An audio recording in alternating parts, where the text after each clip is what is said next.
Heroes எல்லாருமே விழுந்த அந்த நாள் ராத்திரி என்னாச்சு அப்படின்னு யாருக்குமே தெரியல. நம்மளுக்கு தெரிஞ்ச விஷயம் எல்லாமே, கெட்ட சக்தி இந்த உலகத்தை கைப்பற்றி நல்ல சக்தியை தோக்கடிச்சிருச்சு. எல்லாத்துக்கும் மேலே ஒரு மிகப்பெரிய மர்மம் என்ன அப்படின்னா, உல்வரினுக்கு என்னாச்சு அப்படின்னு யாருக்குமே தெரியல. சில பேர் என்ன சொல்கிறாங்க அப்படின்னா, அவர் சரியான அடி வாங்கி கீழே விழுந்து கிடக்கிறாரு, சரியான இன்ஜுரியை இன்டேக் பண்ணியிருக்காரு, இது வரைக்கும் அவரை மாதிரி அடி இது வரைக்கும் யாருமே வாங்கினதில்லை, அந்தளவுக்கு அடி அவர் வாங்கிட்டாரு அப்படின்னு சில பேர் சொல்கிறாங்க. சில பேர் என்ன சொல்கிறாங்க அப்படின்னா, அவர் ரிட்டையர் ஆகி அவருடைய குடும்பத்தை பார்க்க போயிட்டாரு, இனிமேல் அவர் உல்வரினாக இருக்க மாட்டார் அப்படின்னு சில பேர் சொல்கிறாங்க. ரெண்டுத்தில் எது நடந்திருந்தாலும் அன்னிலிருந்து உல்வரினோட வாய்ஸ் வெளியே வந்ததே இல்லை. கடந்த 50 வருஷத்தில் உல்வரின் அவரோட இந்த கிளாஸை ஓப்பனே பண்ணல. அவரோட க்ளோஸ் ஃப்ரெண்ட்ஸ் கூட உல்வரினா இது அப்படின்ற அளவுக்கு ரெக்கக்னைஸே பண்ண முடியாத அளவுக்கு அவர் ரொம்பவே மாறி போயிட்டார்.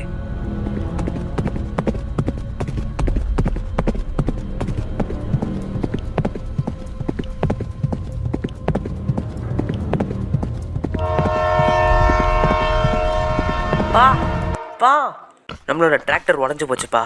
புது இன்ஜின் வாங்காத வரைக்கும் நம்மளால் அந்த டிராக்டரை ஓட்டவே முடியாது. நானும் அதை சரி பண்ணலான்னு பார்த்தேன், பட் என்னால் முடியல, என்னப்பா பண்ணுறது அப்படின்னு நம்ம லோகனோட பையன் கேட்க, அதுக்கு லோகன் என்ன சொல்கிறார் அப்படின்னா, நம்ம மேஜிக்கல் பீன்ஸ் அதை விற்றா தான் நம்மளுக்கு காசு கிடைக்கும், நம்மக்கிட்ட காசு இல்லை, நம்ம பஞ்சத்தில் இருக்கோம் அப்படின்னு அவர் சொல்ல, அதுக்கு அவங்க பையன் என்னப்பா பண்ணுறது அப்போது அப்படின்னு கேட்க, அதுக்கு லோகன் நம்ம அப்போ நான் பிக்ஸை கையிலே தான் தூக்கிட்டு போனோம், ஹெவி லிஃப்டிங் பண்ணோம் அப்படின்னு அவர் சொல்கிறாரு. ஸோ அதுக்கப்புறமா அவங்க ஒய்ஃப் கிட்ட அவர் என்ன சொல்கிறார் அப்படின்னா, நம்ம போன வாட்டி பண்ணி விற்றலாம் ஒருத்தங்கிட்ட, அவன் நம்மளுக்கு அந்த $20 தரமாட்டேன் அப்படின்னு சொல்லிட்டான், இனிமேலும் நம்மக்கிட்ட இருந்து பண்ணியை வாங்க மாட்டேன் அப்படின்னு சொல்லிட்டான், நம்ம என்ன பண்ணுறது அப்படின்னு எனக்கு தெரியல அப்படின்னு லோகன் அவங்க ஒய்ஃப் கிட்ட சொல்கிறாரு. அப்போ நம்ம காசுக்கு என்ன பண்ணுறது அப்படின்னு அவங்க ஒய்ஃப் கேட்க, அதுக்கு லோகன் நான் ஏதாவது யோசிக்கிறேன் அப்படின்னு சொல்கிறாரு. அதுக்கப்புறமா சாப்பிட்ற டைம் வருது.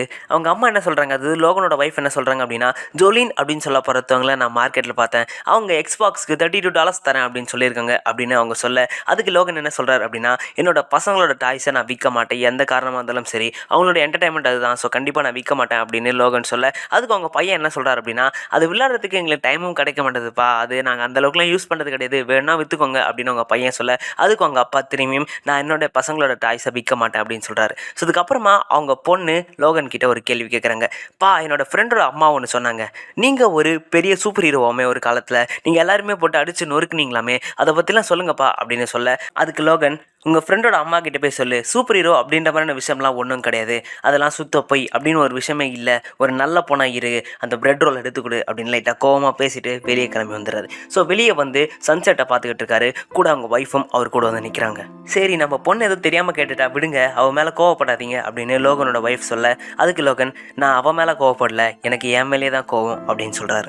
எல்லாமே நம்ம கையை மீறி போயிட்டுருக்கு, நான் எப்படி ஒரு மாதம் ரெண்ட்டை கட்டாமல் விட்டேன் அப்படின்னு எனக்கு தெரியல, நம்மக்கிட்ட பணமே சுத்தமாக இப்போதைக்கு இல்லை, நம்ம என்ன பண்ணுறது, அவங்க வந்து கேட்டால் நம்ம என்ன பண்ணுறது அப்படின்னு லோகன் கேட்க, அதுக்கு அவங்க ஒய்ஃப் என்ன சொன்னாங்க அப்படின்னா, நம்ம ஒரு மாதம் தானே கட்டல, சில பேர்லாம் 3 மாதம் கட்டல, அதனால தான் அவங்கள போட்டு அவங்க துன்புறுத்துறாங்க, நம்மளை துன்புறுத்த மாட்டாங்க, நம்ம சொன்னால் புரிஞ்சுப்பாங்க, நீங்கள் ஒரு காலத்தில் எவ்வளோ பெரிய ஆளாக இருந்தீங்க, கண்டிப்பாக அவங்க புரிஞ்சுப்பாங்க அப்படின்னு லோகனோட ஒய்ஃப் சொல்ல, அதுக்கு லோகன் என்ன சொன்னார் அப்படின்னா, 1 மாதமோ 3 மாதமோ அவங்களுக்கு அதெல்லாம் தேவையில்லை, அவங்க வீக்காக இருந்தாலே போட்டு அடிக்கிறாங்க, ஸோ கண்டிப்பாக அவங்க நம்மளையும் அடிக்க ட்ரை பண்ணுவாங்கன்னு தான் நினைக்கிறேன், நம்ம என்ன பண்ணுறதுன்னு தெரியல, இந்த மாதம் நம்ம கட்டவே இல்லை ரெண்ட், என்ன பண்ணுறது அப்படின்னு லோகன் கொஞ்சம் கன்ஃபியூஷனான ஸ்டேட்டில் இருக்காரு.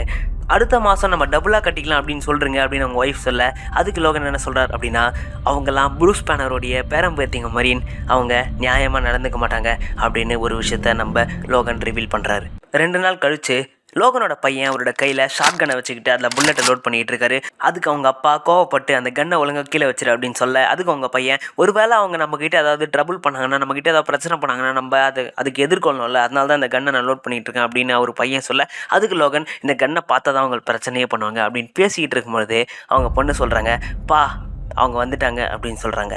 ஸோ அப்போ எல்லாருமே திரும்பி பார்க்க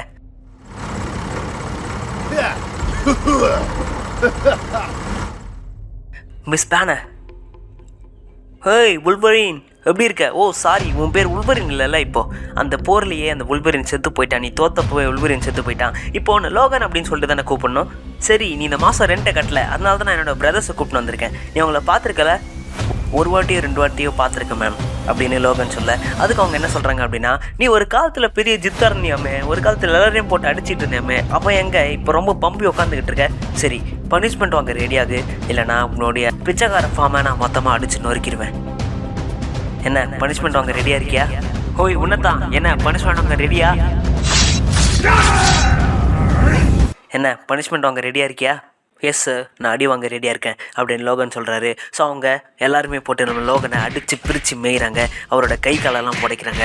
அவங்க என்ன சொல்கிறாங்க அப்படின்னா, நீ ஒரு காசில் பெரிய ஜித்தாந்தி, என்னப்பா திரும்பி சண்டை போட மாட்டேன், வேஸ்ட்ரா நீ அப்படின்னு அவங்க சொல்ல, அவங்க ஃபேமிலி இவரை பார்த்து கதறாங்க. லோகன் அப்படின்னு அவர் அடி வாங்குறத பார்த்து ரொம்ப அழுகுறாங்க. ஸோ அவங்க பையன் என்ன பண்ணுறாரு அப்படின்னா, டக்குன்னு கன் எடுத்து நீட்டுறாரு. ஹோய், எல்லாரும் எங்கள் அப்பா மேலே இருந்து கையெடுங்க அப்படின்னு அவர் சொல்ல, அதுக்கு அவங்க என்ன சொல்கிறாங்க, அது பேனரோட பேரன் பேத்திங்க என்ன சொல்கிறாங்க அப்படின்னா, எங்களுக்கு நல்ல ஹியூமர் இருக்குது அப்படின்றதுனால நான் உங்களை விட்டு போகிறேன், நீ பண்ண காமெடி எங்களுக்கு புரியுது, பட் சில பேருக்கு புரியாது அப்படின்னு சிரிச்சுட்டு அவங்க அந்த இடத்த விட்டு கிளம்புறாங்க. கிளம்பும் போது அடுத்த மாதம் டபுளாக தந்தாகணும் அப்படின்னு சொல்லிட்டு கிளம்புறாங்க. அன்றைக்கி நைட் லோகனை பார்க்க அவரோட பழைய ஃப்ரெண்ட் ஒருத்தர் வர்றாரு. உன்னை பார்த்தா அவ்வளோ மோசமெல்லாம் தெரியல, அவ்வளோ மோசமெல்லாம் நீ ஒன்று அடி வாங்கலே அப்படின்னு அவர் சொல்ல, அதுக்கு லோகன், அப்போ நான் உனக்கு கண்ணு தெரியல ஹாக்காய் அப்படின்னு சொல்கிறாரு. ஸோ அதுக்கு ஹாக்காய் என்ன ரிப்ளை பண்ணுறார் அப்படின்னா, நீ இப்படியே காசு காட்டாமல் இருந்தனா இன்னும் உன்னோட நிலைமை மோசமாகிட்டே தான் போகும் அப்படின்னு அவர் சொல்ல, உனக்கு நிறைய பிரச்சனைகள் இருக்குது, நீ என்ன தான் அதெல்லாம் எப்படி தான் சமாளிக்க போகிற அப்படின்னு அவர் கேட்க, அதுக்கு லோகன் என்ன சொல்கிறார் அப்படின்னா, இதுக்கு எல்லாத்துக்கும் தீர்வு சண்டை தான் அப்படின்னு நீ நினச்சனா கண்டிப்பாக நான் அந்த சண்டையை திரும்பி போட மாட்டேன், என்னுடைய அந்த கிளாஸை நான் திரும்பியும் வெளியே எடுக்க மாட்டேன் அப்படின்னு அவர் சொல்ல, அதுக்கு ஹாக்காய் என்ன சொல்கிறார் அப்படின்னா, எனக்கு தெரியும் அன்றைக்கி நம்மள மாதிரி நாட்கள், நம்மள மாதிரி சூப்பர் ஹீரோஸ் எல்லாருமே அன்றைக்கி சரியான அடி வாங்கி விழுந்து கிடந்தோம். ஸோ கண்டிப்பாக உன்னோட நிலைமை என்ன அப்படின்னு எனக்கு புரியுது. நான் உனக்கு ஒரு பிஸ்னஸ் ப்ரொபோசலை கொண்டு வந்திருக்கேன், என்ன மாதிரியான வேலை அது அப்படின்னு லோகன் கேட்க, அதுக்கு ஹாக்கை, அது ஒரு டெலிவரி ஜாப் மாதிரின்னு வச்சுக்கோங்க அப்படின்னு சொல்ல, அதுக்கு லோகன் லீகலா அப்படின்னு கேட்குறாரு. அதுக்கு ஹாக்கை என்ன சொல்கிறார் அப்படின்னா, ஒரு அவெஞ்சர்கிட்ட என்னால் எப்படி இல்லீகலான வேலையை பார்க்க வைக்க முடியும், ஈஸ்ட் கோஸ்ட்டில் ஒரு இடம் இருக்குது, ஸோ அந்த இடத்துல நான் வாங்க வேண்டிய ஒரு பேக்கேஜ் இருக்குது, ஸோ அந்த இடத்துக்கு போகிறதுக்கு நான் 2 வாரத்துக்குள்ளே கண்டிப்பாக போயாகணும், நான் அவ்வளோ தூரம் தனியாக ட்ரைவ் பண்ணி என்னால் போக முடியாது, என் கூட ஒரு நேவிகேட்டர் தேவை, ஸோ அதனால தான் உன்னை கூப்பிட்றேன், கண்டிப்பாக நிறைய காசு கிடைக்கும், என் கூட வரியா அப்படின்னு கேட்க, அதுக்கு லோகன் ஒத்துக்கிறாரு. ஸோ அடுத்த நாள் காலையில் 2 பேருமே கிளம்பி அந்த ஈஸ்ட் கோஸ்ட்டை நோக்கி போக ஆரம்பிக்கிறாங்க. 2 பேருமே காரில் கிளம்புறாங்க. ஸோ லோகனோட ஒய்ஃப் என்ன சொல்கிறாங்க அப்படின்னா, போய் தான் ஆகணுமா அப்படின்னு கேட்க, இல்லை நான் போய் தான் ஆகணும், பரவாயில்ல எனக்கு ஒன்றும் இல்லை நான் பார்த்துக்கிறேன் அப்படின்னு அவர் சொல்ல, ஸோ நம்ம லோகனோடைய அந்த ஹீலிங் ஃபேக்டர் என்னதான் கொஞ்சம் அதோடைய பவர்ஸ் அது இழந்திருந்தாலும் இன்னமும் அதோடைய அந்த ஹீலிங் ஃபேக்டர் வேலையை அது செஞ்சுக்கிட்டு தான் இருக்குது. அவர் வாங்கின அந்த அடியை அது கொஞ்சம் கொஞ்சமாக ஹீல் பண்ணிக்கிட்டு தான் இருக்குது. ஸோ அதனால் லோகனுக்கு அவ்வளோ பெரிய பிரச்சனை இருக்காது. ஸோ 2 பேருமே கிளம்பி காரில் கிளம்பிடுறாங்க. ஃபாசன் யுவர் சீட் பெல்ட்ஸ் அப்படின்னு ஹாக்கை சொல்ல, வண்டி சரி வேகமாக கிளம்பிருச்சு. ஒரு மைல் தாண்டிட்டு இன்னும் 3000 மைல் பாக்கி இருக்குது அப்படின்னு சொல்லி இந்த இஷ்யூவை முடிக்கிறாங்க.